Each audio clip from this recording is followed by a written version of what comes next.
Peace, love, and light, y'all. Dark skin jaw coming from live San Diego, California. Just a gorgeous day walking home from the library. Just had a couple of quick thoughts I wanted to share with you guys. And what I want to talk about today is Public Enemy. Public Enemy. If there was two albums that I'd give a space alien who never heard of hip hop, album number one would be The Chronic, because hip hop is born out of struggle, poverty, black oppression. Not just any struggle and poverty, specifically black oppression. That's what hip hop was born of. So The Chronic is one of them, because they touch upon the '92 riots in LA, touch upon the Rodney King beating, they touch upon gangs and partying. That's the essential formula. The other album that I would give a space alien who just landed on planet Earth, who wanted to know what hip hop was, is Public Enemy. Takes a millions to hold us back. If you want to know what hip hop is about, it is the effect of the impoverished black American. That is the effect. The cause was poverty, racism. The effect was the response to poverty and racism. And nobody politicized an explanation. Nobody politicized the response so articulately and effectively as Public Enemy. Now, while I bring up Public Enemy today, because they've been in the news recently, I've been watching. Chuck D is supporting Bernie Sanders. Now, I've been hoodwinked, bamboozled, run amok, okey doked, whatever you want to say, because I thought we were under this conscious community was under the thing of not endorsing a politician unless they had the black agenda as the sole cause of why they running. So I'm confused why Chuck D would even align himself with a white politician whose basis isn't saying, I want to solely fix the issues that's affecting the black community.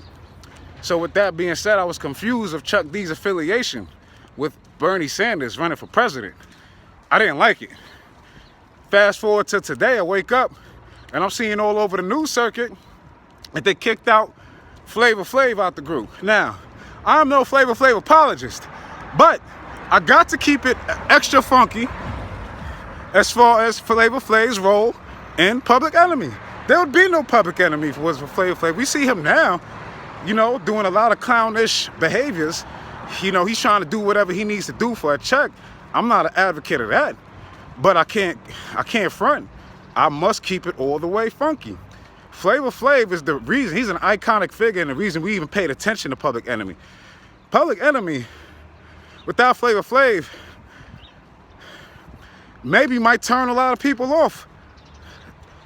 If you're trying to wake the dead, Flava Flav is the perfect component to send to the people to get them over to the other side.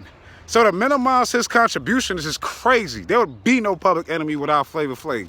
So to kick him out the group, that just shows me a lot of these rappers aren't who you say they were.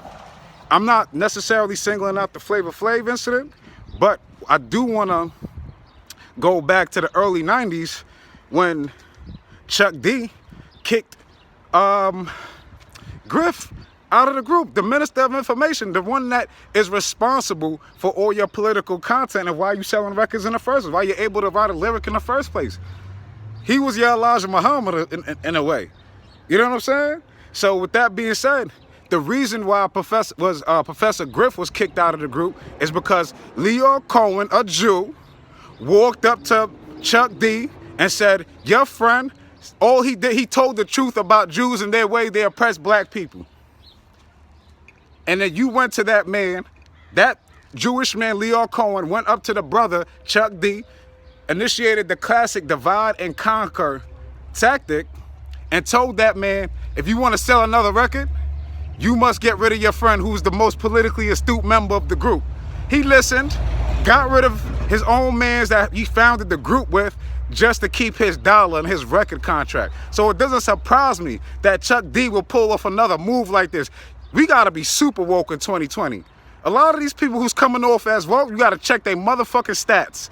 Read them their receipts and check their stats, yo. I'm not trying to say you gotta be super judgy, but to kick him out of the group is crazy. And to support Bernie Sanders is crazy. Peace, love, and light, y'all. One love.